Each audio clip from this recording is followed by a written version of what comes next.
Shalom para pemirsa sekalian, senang sekali saya Pendeta Rubin Adi Abraham bisa menjumpai Anda lagi dalam program Nilai Kehidupan. Hari ini saya akan membahas firman Tuhan perihal mengatasi depresi.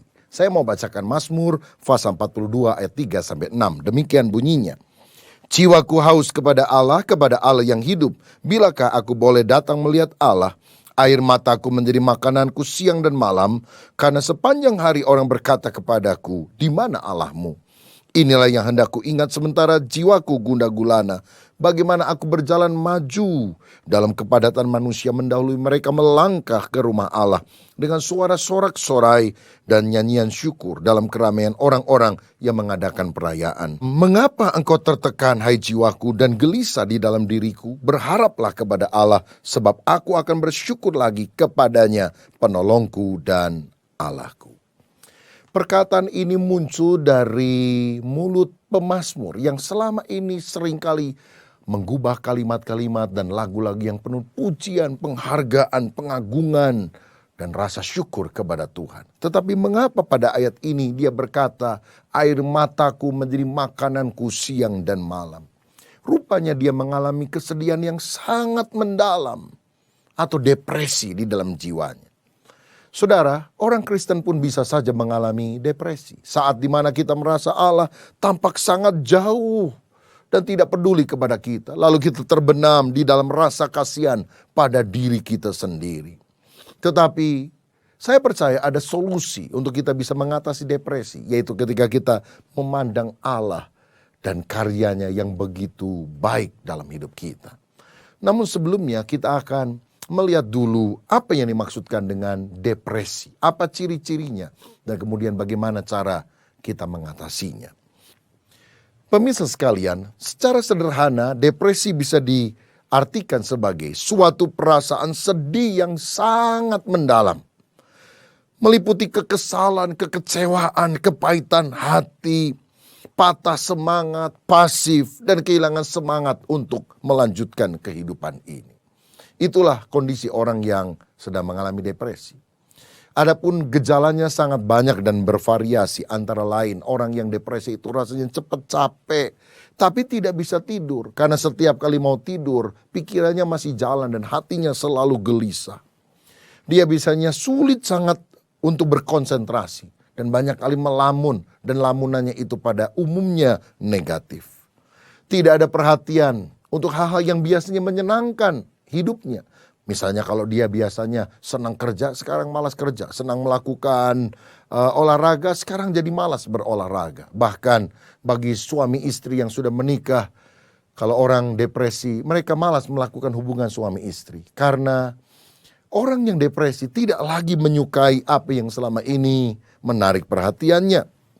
Ciri berikutnya adalah suka menyendiri, tidak mau gabung dengan orang lain, mau pilih tempat yang sunyi sambil menikmati kesedihannya. Dan sebetulnya ini berbahaya, tidak baik untuk kehidupannya.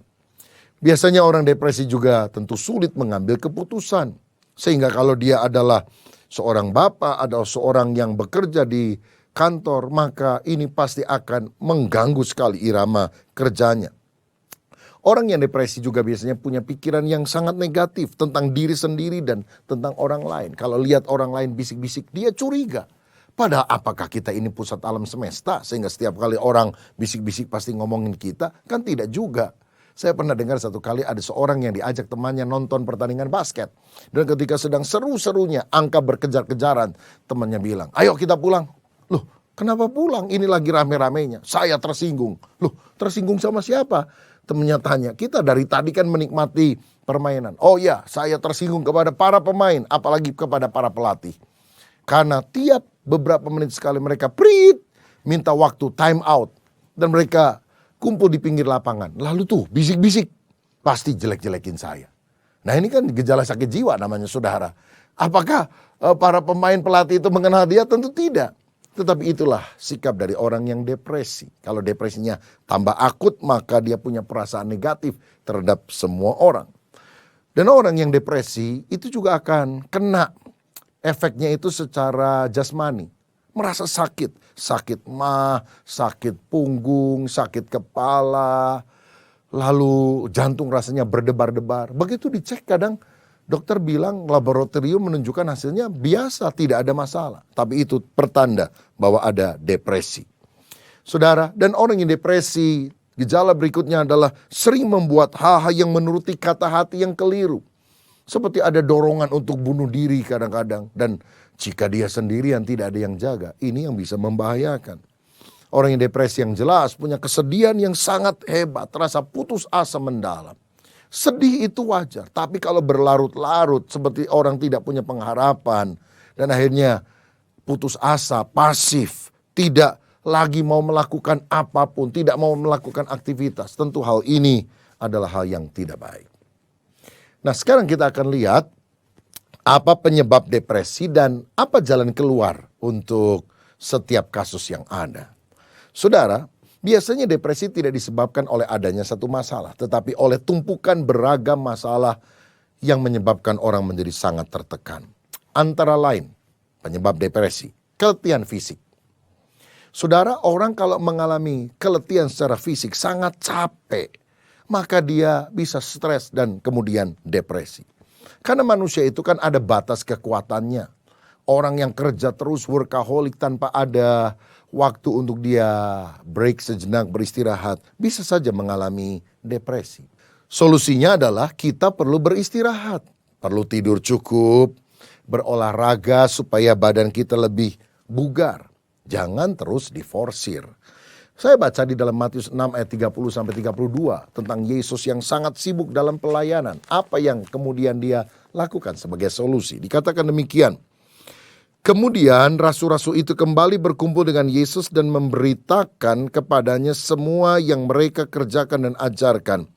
Lalu ia berkata kepada mereka, marilah ke tempat yang sunyi supaya kita sendirian dan beristirahatlah seketika. Sebab memang begitu banyaknya orang yang datang dan yang pergi sehingga makan pun mereka tidak sempat. Maka berangkatlah mereka untuk mengasingkan diri dengan perahu ke tempat yang sunyi. Yesus cari tempat yang sunyi, naik perahu, hanya ditemani beberapa orang muridnya, refreshing, relax.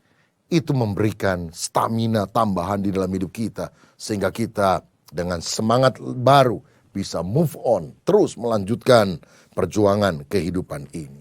Saudara miliki istirahat yang cukup, kembangkan selera humor, sehingga jiwa kita tidak penat tetapi selalu ada sukacita dari Tuhan yang adalah kekuatan kita. Milikilah hobi-hobi juga yang membuat hati kita senang. Ada orang yang hobinya misalnya sehabis pulang dari pekerjaannya memelihara tanaman-tanaman, bunga-bunga, dan itu membuat hatinya lebih segar. Ada orang yang hobinya main badminton misalnya. Silakan pilih hobi. Yang jelas keletihan fisik yang terlalu banyak akan menyebabkan kita bisa depresi. Yang kedua, orang bisa mengalami depresi karena ketegangan mental. Masalah yang sangat bertumpuk-tumpuk menyebabkan stres berkepanjangan. Dan stres yang berkepanjangan akhirnya akan meningkat menjadi depresi. Saya membaca ada skala ukur secara psikologis terhadap peristiwa di dalam kehidupan seseorang.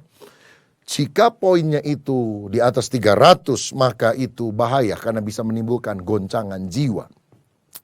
Dari daftar itu, saya baca beberapa hal sedemikian. Kematian suami atau istri, itu poin depresinya 100. Perceraian, 73. Kematian dari keluarga dekat, 63. Sakit atau cedera, 53. Perkawinan, 50. Kehilangan pekerjaan, 47. Berganti pekerjaan yang berbeda 36 poin stresnya. Anak meninggalkan rumah mungkin karena sekolah, menikah atau juga kabur dari rumah 29. Pindah rumah 20. Bahkan menghadapi liburan misalnya Natal, Lebaran dan sebagainya itu bisa mendatangkan stres poinnya 12. Nah, jadi kita harus mencoba untuk mengatur irama kehidupan ini. Misalnya pasangan meninggal dunia 100. Lalu sepupu kita meninggal, tambah 63. Dijaga supaya kita tetap sehat, jangan sakit. Kalau sakit, tambah lagi poin stresnya 53. Karena sakit, kita diberhentikan dari pekerjaan, tambah poin stresnya 47. Nah kalau sudah begitu, jangan langsung kawin lagi. Karena stresnya bertambah jadi 50. Itu ngalami goncangan jiwa nanti, saudara. Karena itu, aturlah irama kehidupan ini dan jaga di mana kadar stres itu jangan terlalu bertumpuk-tumpuk di dalam kehidupan kita. Mengatasinya bagaimana? Hidup dekat dengan Tuhan. Hidup dekat dengan Tuhan memberikan kekuatan supranatural yang sangat luar biasa. Banyak doa, nyembah Tuhan, baca firman yang memberi kekuatan. Kita berkata, aduh rasanya pencobaan ini berat banget. Kita berkata pencobaan yang kamu alami adalah biasa. Akan ada jalan keluarnya. Mungkin kita bilang, bisakah saya menanggung semua beban persoalan ini? Bersama Allah kita lakukan perbuatan gagah perkasa. Karena Dia sendiri akan menginjak para lawan kita. Ketika kita hidup dekat dengan Tuhan, membaca firman-Nya, ada jalinan hubungan yang baik dengan Dia. Damai sejahtera Tuhan yang melampaui akal budi Tuhan akan berikan kepada kita. Kekuatan supranatural juga akan diberikan. Ingat ke saudara, Rasul Paulus yang mengalami banyak tekanan di dalam pelayanan. Bahkan dia dipenjara karena pemberitaan Injil yang dia lakukan. Tapi dalam Filipi 4 ayat 4 dia berkata, bersukacitalah senantiasa. Sekali lagi aku katakan kepadamu, bersukacitalah senantiasa. Kok bisa demikian? Karena dia hidup dekat dengan Tuhan. Dia tahu sumber kebahagiaannya adalah karena jalinan hubungan yang mesra dengan Tuhan. Yang ketiga, orang bisa depresi karena ketakutan. Ini penyebab ketiga. Ketakutan bisa menyebabkan orang menjadi depresi. Memang kita hidup dalam masa yang menakutkan. Terorisme makin meningkat di seluruh dunia. Bukan hanya di luar negeri, tapi juga di Indonesia. Banyak orang gila yang berkeliaran di mana-mana, di jalan, di mall, dan sebagainya. Bisa meledakkan bom, bisa nabrak orang, bisa membunuh orang. Dan seringkali kita dihantui oleh perasaan semacam itu. Ada juga kekhawatiran yang mendera. Kekhawatiran karena bahan bakar minyak meningkat. Kekhawatiran karena persaingan begitu tajam. Ada banyak orang khawatir, apakah saya masih bisa sekolah? Apakah saya masih bisa bekerja? Apakah saya masih bisa membiayai kebutuhan keluarga saya?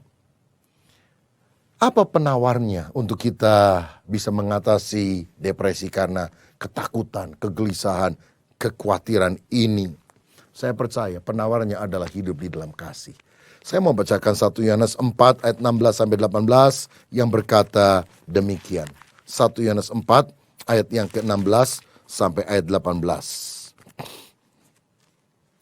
Kita telah mengenal dan telah percaya akan kasih Allah kepada kita. Allah adalah kasih, dan barang siapa tetap berada di dalam kasih, ia tetap berada di dalam Allah dan Allah di dalam dia. Dalam hal inilah kasih Allah sempurna di dalam kita, yaitu kalau kita mempunyai keberanian percaya pada hari penghakiman, karena sama seperti Dia, kita juga ada dalam dunia ini. Di dalam kasih tidak ada ketakutan. Kasih yang sempurna melenyapkan ketakutan, sebab ketakutan mengandung hukuman, dan barang siapa takut ia tidak sempurna di dalam kasih. Kasih mengatasi ketakutan. Kenapa orang khawatir? Karena tidak percaya Allah mengasihi kita. Tidak percaya Allah akan memelihara kita. Tetapi orang yang sempurna kasihnya, percaya bahwa Tuhan itu Allah yang penuh dengan kasih. Tidak ada peristiwa yang terjadi dalam hidup kita yang tidak diizinkan oleh Tuhan. Dan kalau Tuhan izinkan itu, walaupun tampaknya buruk menurut kita, tetapi itu sebetulnya untuk mendatangkan kebaikan. Karenanya jangan khawatir, kalau belum waktunya Tuhan, 1000 jatuh di sebelah kiri, 10.000 jatuh di sebelah kanan, kita akan tetap berdiri oleh anugerah Tuhan. Selembar rambut tidak akan jatuh dari atas kepala kita kalau tidak diketahui oleh Tuhan. Betapa Tuhan mengasihi, memelihara, dan menyertai kita. Saudara, halaukanlah ketakutan dalam hidup kita. Kita adalah anak Tuhan yang sangat dikasihinya. Yang keempat, depresi bisa disebabkan karena perasaan bersalah. Nah, perasaan bersalah ini bisa 2 jenis, yaitu objektif dan subjektif. Perasaan bersalah objektif misalnya karena kita berbuat dosa. Misalnya kita mencuri atau berbuat zina, pasti kita akan dikejar oleh perasaan bersalah. Karena memang kita melakukan kesalahan, melakukan dosa. Bagaimana solusinya? 1 Yohanes 1 ayat 9. Jika kita mengaku dosa, Allah itu setia dan adil. Dia akan mengampuni segala dosa kita dan menyucikan kita dari segala kejahatan. Adakah di antara kita yang tertuduh oleh perasaan bersalah terus? Hati nurani kita tidak tenang.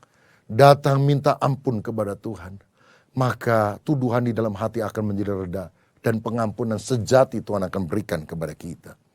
Tetapi kalau perasaan bersalah itu sifatnya subjektif, penyesalan yang berkepanjangan misalnya, karena anak kita naik motor yang baru saja kita belikan bulan lalu dan akhirnya dia tabrakan lalu mati.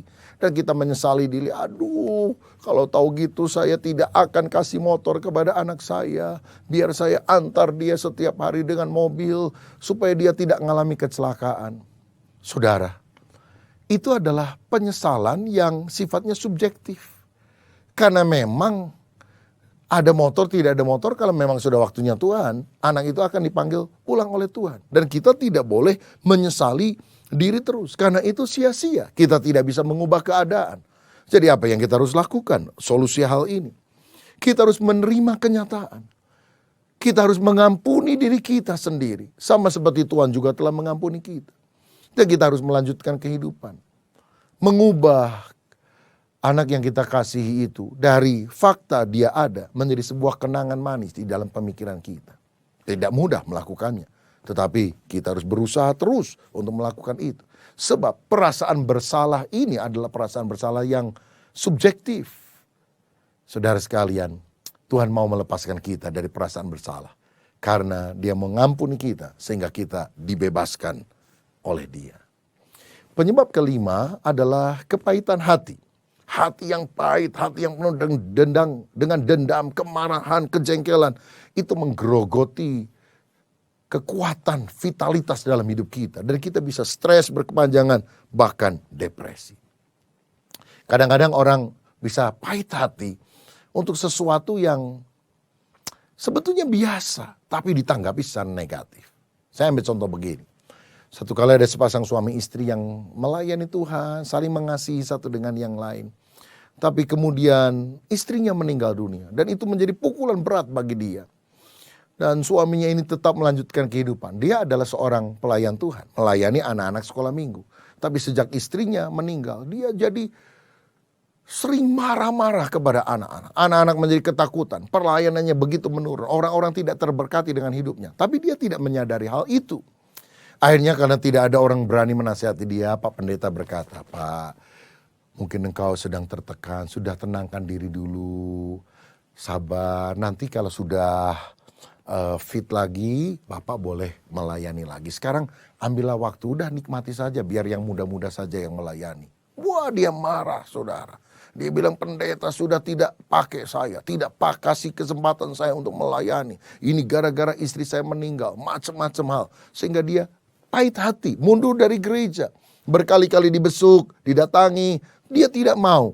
Dia menjelek-jelekan gereja. Saudara sekalian, kenapa hal ini bisa terjadi? Kepahitan hati. Dan saya mau katakan, sebetulnya bukan apa yang terjadi dalam hidup kita yang penting, tapi apa respon kita terhadap hal tersebut. Kalau kita punya responnya positif, orang itu kan bisa bilang, benar juga ya apa yang dikatakan hamba Tuhan.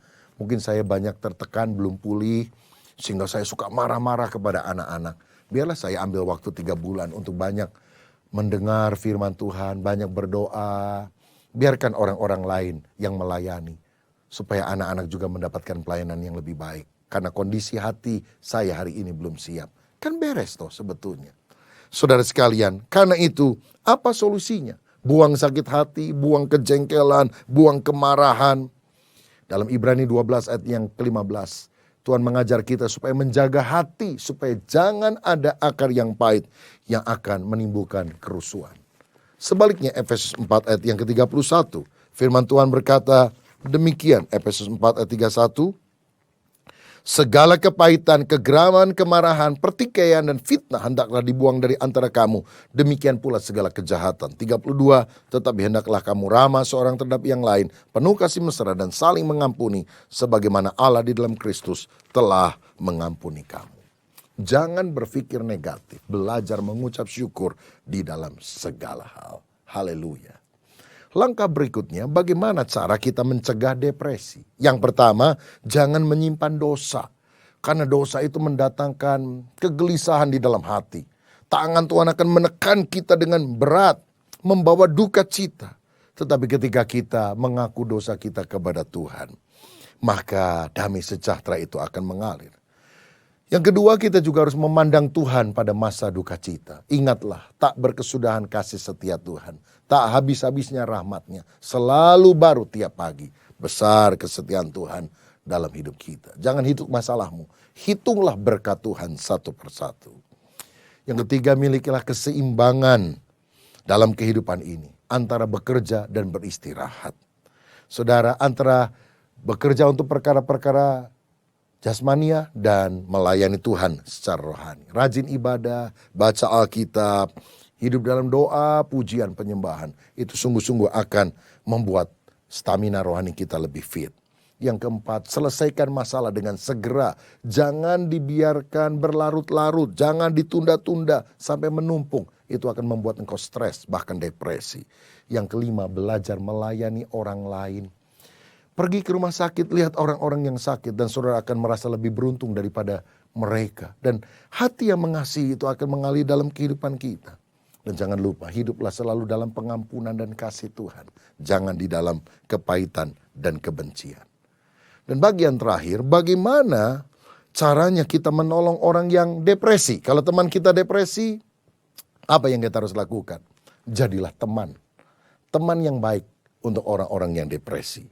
Karena orang depresi itu bahaya kalau sendirian. Dan dia tidak akan cepat pulih. Tapi kalau ada yang mendampingi, maka dia akan bisa segera pulih. Ayub 2 ayat 11-13 berkata demikian.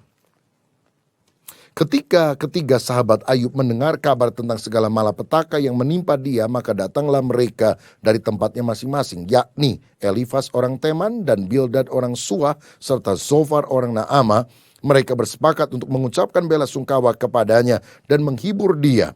Ketika mereka memandang dari jauh, mereka tidak mengenalnya lagi. Lalu menangislah mereka dengan suara nyaring. Mereka mengoyak jubahnya dan menabur debu di kepala terhadap langit. Lalu mereka duduk bersama-sama dia di tanah selama 7 hari 7 malam. Seorang pun tidak mengucapkan sepatah kata kepadanya, karena mereka melihat bahwa sangat berat penderitaannya. Lihat pemirsa sekalian, ini sikap yang sangat luar biasa. Ketika Ayub mengalami depresi, karena 10 anaknya mati, seluruh hartanya habis dan badannya pun dengan borok. Istrinya juga mengata-ngatai dia supaya dia menghujat Tuhan. Teman-temannya datang. Dan dia tidak datang mengkhotbahi, tidak datang untuk cerita panjang lebar. Seakan-akan lebih tahu daripada Tuhan tentang apa yang sedang terjadi. Tapi mereka datang, duduk, gak ngomong apa-apa, hanya menangis.